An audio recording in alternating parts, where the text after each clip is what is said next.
The wisdom of the trail. Sitka Charlie had achieved the impossible. Other Indians might have known as much of the wisdom of the trail as he did, but he alone knew the white man's wisdom, the honor of the trail, and the law. But these things had not come to him in a day. The Aboriginal mind is slow to generalize, and many facts, repeated often, are required to compass an understanding.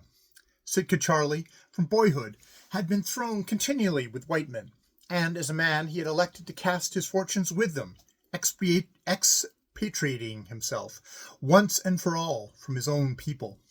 Even then, respecting, almost venerating their power and pondering over it, he had yet to divine its secret essence, the honor and the law. And it was only by the cumulative evidence of years that he had finally come to understand.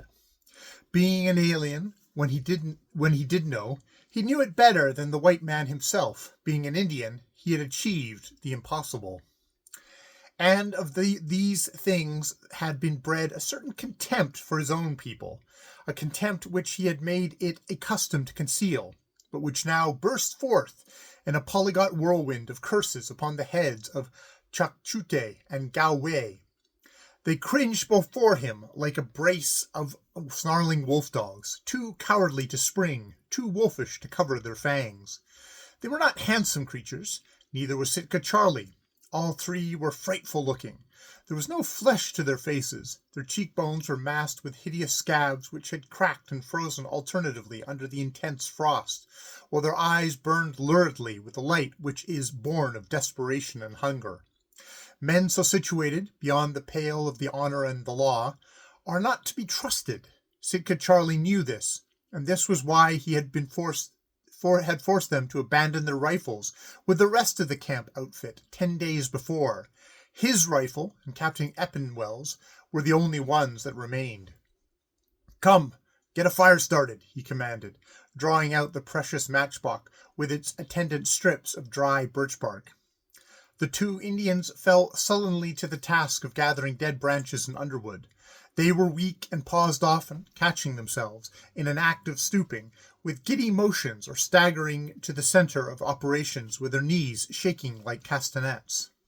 After each trip they rested for a moment, as though sick and deadly weary. At times their eyes took on the patient stoicism of dumb suffering, and again the ego seemed almost to burst forth with its wild cry, I want to exist, the dominant note of the whole living universe.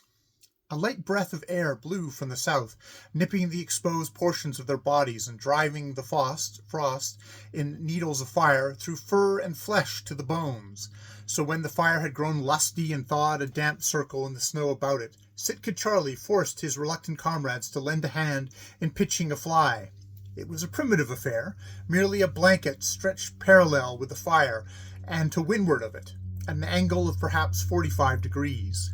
This shut out the chill wind and threw the heat backwards and down upon those who were to huddle in its shelter. Then a layer of green spruce boughs were spread, that their bodies might not come in contact with the snow. When this task was completed, Chakchute and Galway proceeded to take care of their feet. Their icebound moccasins were sadly worn by much travel, and the sharp ice of the river jams had cut them to rags. The Siwash socks were similarly conditioned, and when these had been thawed and removed, the dead white tips of the toes, in the various stages of mortification, told their simple tale of the trail. Leaving the two to the drying of their footgear, Sitka Charlie turned back over the course he had come. He, too, had a mighty longing to sit by the fire and tend his complaining flesh, but the honor and the law forbade. He toiled painfully over the frozen field, each step a protest, every muscle in revolt. Several times, where the open water between the jams had recently crusted, he was forced to miserably accelerate his movements as the fragile footing swayed and threatened beneath him.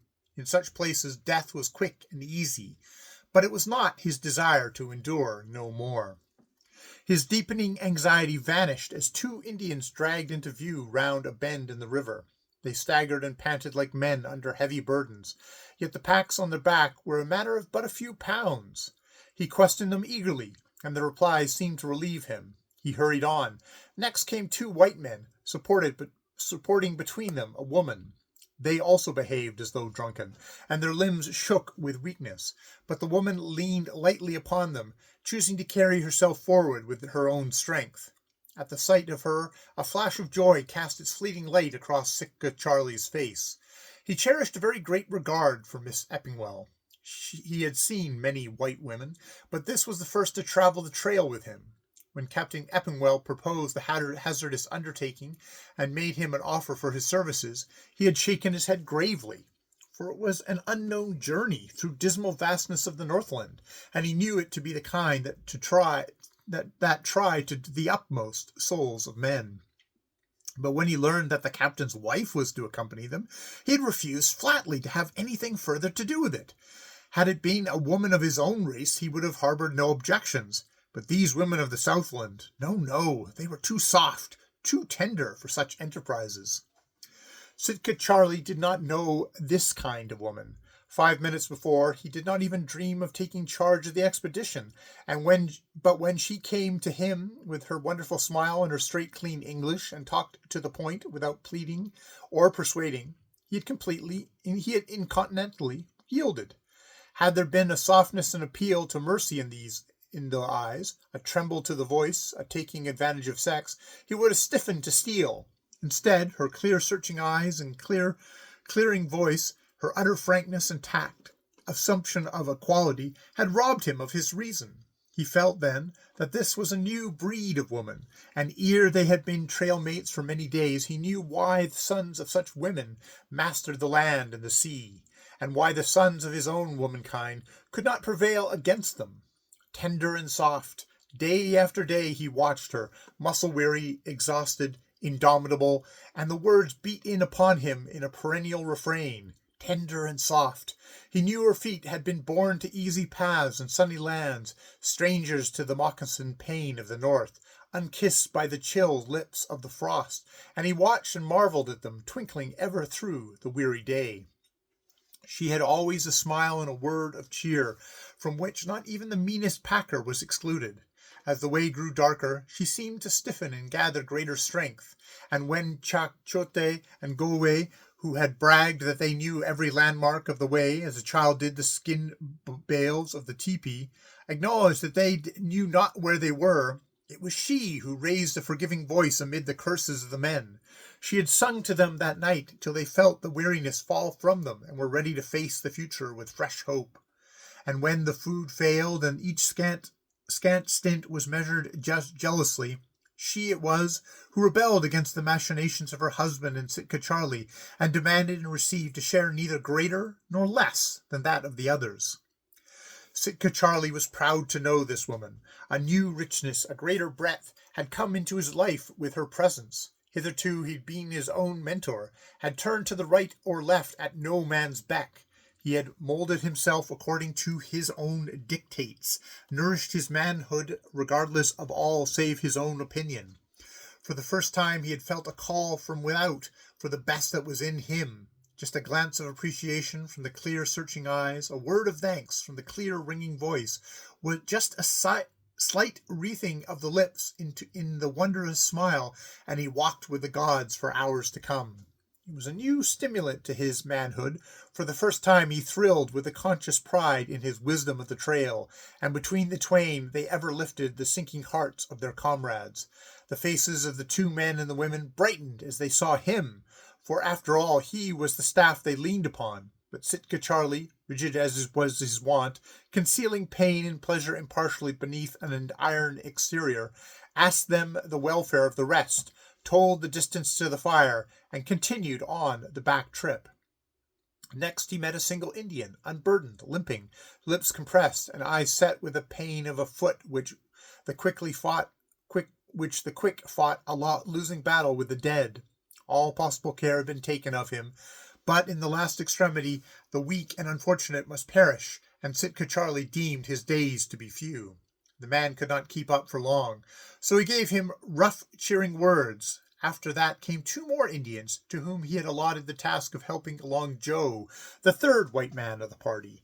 They had deserted him.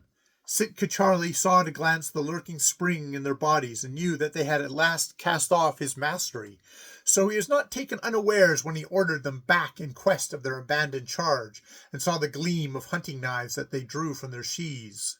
A pitiful spectacle, 3 weak men lifting their puny strength in the face of the almighty vastness, but the 2 recoiled under the fierce rifle blows of the one, and returned like beaten dogs to the lash.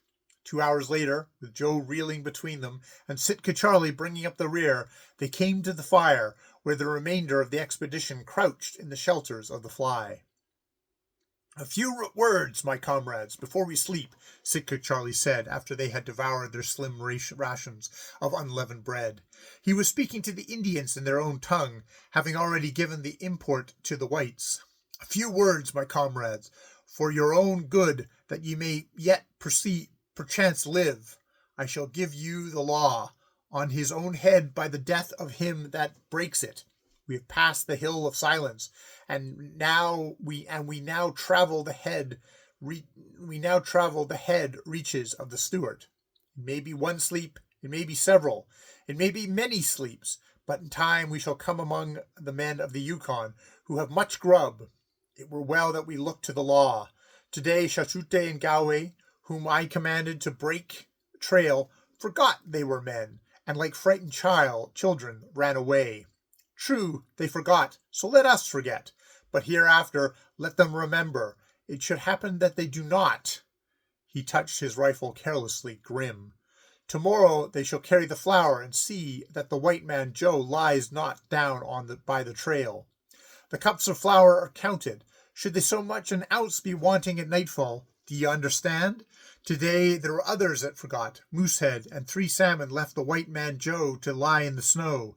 Let them forget no more. With the light of day shall they go forth and break trail. Ye have heard the law. Look well, lest ye break it." Sitka Charlie found it beyond him to keep the line close up. From Moosehead and 3 salmons who broke the trail in advance, to Kacheu, Kachute, and Galway and Joe, it straggled out over a mile. Each staggered, fell, or rested as he saw fit. The line of march was a progression through a chain of irregular halts. Each drew upon the last remnant of his strength and stumbled onwards till it was expended. But in some miraculous way there was always another last remnant. Each time a man fell, it was with the firm belief that he would rise no more. Yet he did rise, and again and again. The flesh yielded, the will conquered, but each triumph was a tragedy. The Indian with the frozen foot, no longer erect, crawled forward on hand and knee. He rarely rested, for he knew the penalty exacted by the frost. Even Mrs. Eppingwell's lips were at last set in a stony smile, and her eyes, seeing, saw not. Often she stopped, pressing a mittened hand to her heart, gasping and dizzy. Joe, the white man, had passed beyond the stage of suffering. He no longer begged to be let alone, prayed to die, but was soothed and content under the anodyne of delirium. Shashute and Galway dragged him on roughly, venting upon him many a savage glance or blow. To them it was the acme of injustice. Their hearts were bitter with hate, heavy with fear. Why would they cumber their strength with his weakness? To do so meant death. Not to do so, and they remembered the law of Sitka Charlie and the rifle. Joe felt with greater frequency as the daylight waned, and so hard was he to raise that they dropped further and farther back. Sometimes all 3 pitched into the snow, so weak had the Indians become, yet on their backs was life and strength and warmth. Within the flowers were all the potentialities of existence. They could not but think of this, and it was not strange that which came to pass. They had fallen by the side of a great timber jam, where 1,000 cords of firewood waited the match.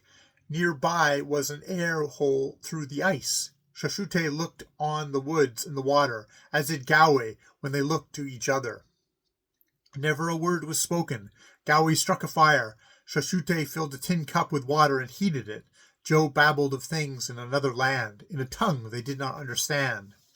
They mixed flour with warm water till it was the thin paste, and of this they drank many cups. They did not offer any to Joe, but he did not mind. He did not mind anything, not even his moccasins, which scorched and smoked among the coals. A crystal mist of snow fell about them, soft, caressingly, wrapping them in clinging robes of white. and their feet would have yet trod many trails, and not destiny brushed the clouds aside, had not destiny brushed the clouds aside and cleared the air. Nay, 10 minutes' delay would have been salvation. Sitka Charlie, looking back, saw the pillared smoke of their fire and guessed, and he looked ahead at those who were faithful, and at Mrs. Eppingwell. So, my good comrades, ye have forgotten that you were men? Very good.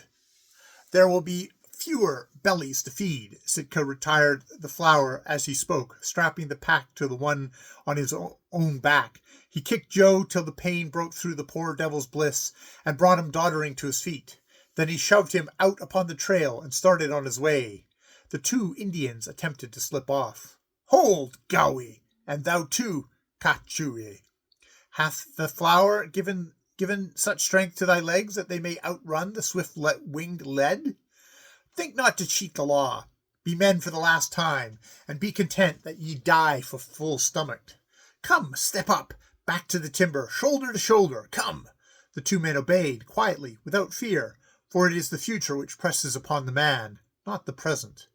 Thou, Gowie, has a wife and children, and a deerskin lodge in Chippewania. What is thy will in this matter? Give thou her the goods which are mine by the word of the captain, the blanket, the beads, the tobacco, the box which makes strange sounds after the manner of white men. Say that I did die on the trail, but say not how. And thou, Kachue, hast thou who hast nor wife nor child? Mine is a sister, the wife of the factor at the Kosham. He beats her, and she is not happy. Give thou her the goods which are mine by the contract, and tell her it were well she go back to her own people. Shouldst thou meet the man, and be so minded, it were a good deed that he should die. He beats her, and she is afraid. Are ye content to die by the law? We are. Then goodbye, my good comrades. May ye sit by the well-filled pot in the warm lodges ere the day is done.